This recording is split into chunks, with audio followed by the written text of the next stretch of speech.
Shalom, my name is Kirshenblat, Ritual Director of Beth Tikva Synagogue.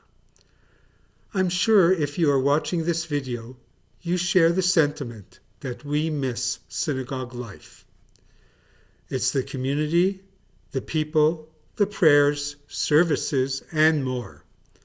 I even miss the enthusiastic handshakes, fist pumps, and Hebrew greeting, Yasher Koah, the standard expression of congratulations for the merit of participating in public worship, especially the reading of Torah. Yasher Koah, may your strength be firm or straight. This benediction or blessing is strange at the particular times it is said.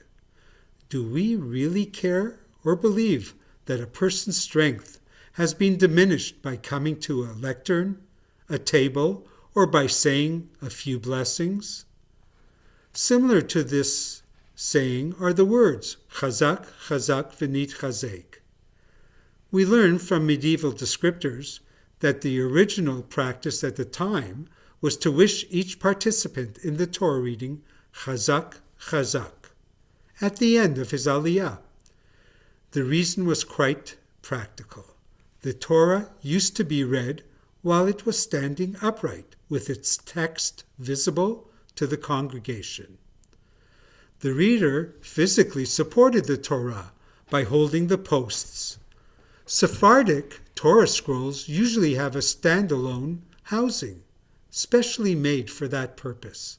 But an Ashkenazic-style Sefer Torah demanded strength and exertion to keep it straight, so it did not fall during the reading. Encouragement from those in attendance was quite understandable. We know that some religious customs have persisted long after the original reasons ceased to be applicable. Even though we now read the Torah as it lies in a near horizontal position on the table, the Torah is supported symbolically by holding its wooden posts, and we continue to pray for the reader's strength. It appears that we have preserved the remnants of this custom, as well as another similar custom. This coming Shabbat, if services were being held, we would read together 2 parshiot, or chapters, if you may, Vayakhel Pekudei. After the final verse of Shemot, the book of Exodus, is chanted, the Torah reader would chant as well, Hazak, Hazak, v'nit chazek, and the congregation would respond with the same words. This phrase might be translated as, be strong, and we will take strength from you. If you look in the Torah scroll at this point, you will see a graphic demarcation of the book's conclusion by means of 4 blank lines. This is similar to a siyum, a liturgical ritual and festive meal that happens upon the completion of the study of a Talmudic tractate. They are both closure rituals, which relate not only to the past, to an accomplishment, to an ending, what we have done or what we have read, but as well to the future. We started reading the book of Exodus by going into slavery and misery. We have ended this part of our story as a free and united people dedicated through resources, talent, and effort to the construction and completion of the Mishkan, the tabernacle. We are assured that the Shekhinah, the divine presence, will be there in all our journeys. We would then, in the normal course of the Torah reading, in the afternoon at Mincha, continue with Vayikra, the book of Leviticus, as God calls out and interacts from the Mishkan. To call out Hazak to the reader, to be strong, and to wish strength to ourselves is admittedly a bit odd. The reader may be exhausted. After all, Vayakhel Pekudei is the second longest Torah reading. As well, endings can be sad, with uncertainties of future challenges. We do know by now how the Israelite saga continues, and very often It may appear to be cruel and unhappy, including the tragic death of Aaron's sons, Nadav and Avihu, at the dedication of the construction. But we also are aware of unknown life lessons to be studied and learned from the future readings. Our endings do not allow us to remain stagnant.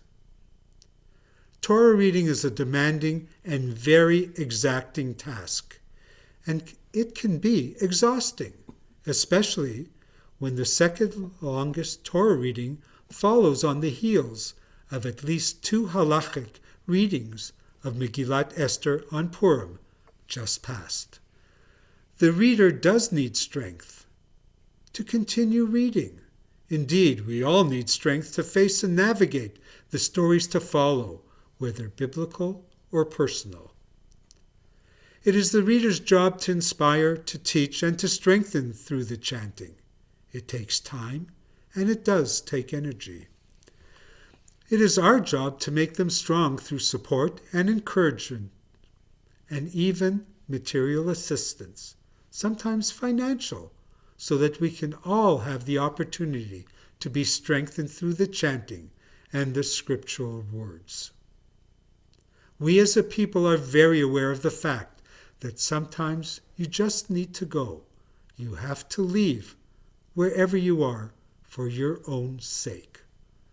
In the Exodus, the Israelites needed to leave Egypt. And we believe that God created a series of events to make it inevitable that they finally would be able to go. Due to the spread and the threat of COVID-19, we at Beth Tikva had to leave our community, as we find ourselves in a time and an environment which definitely is categorized as bad, and to many even as devastating. But it is not an end, and it is not the end.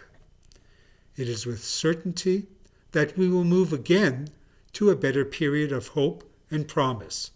We will be back, standing together, side by side, face to face, as a community for prayers, services, and learning. Rushing in to help other people when we are not sufficiently equipped could mean hurting not only ourselves, but you and others. Many of us are familiar with what Hillel said. If I am not for myself, who will be for me?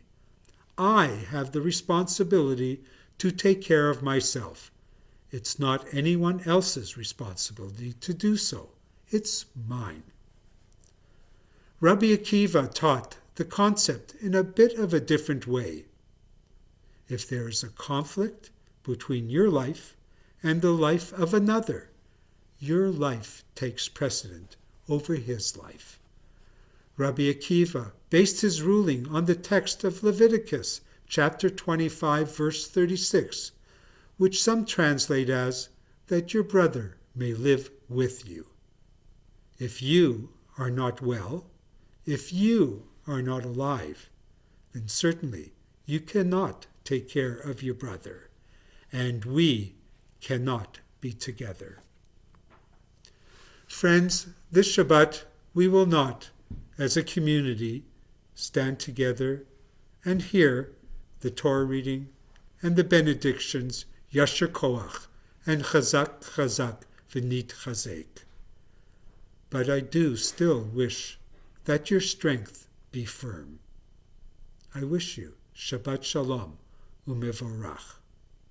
Be smart, be safe, and we will all be strong again together.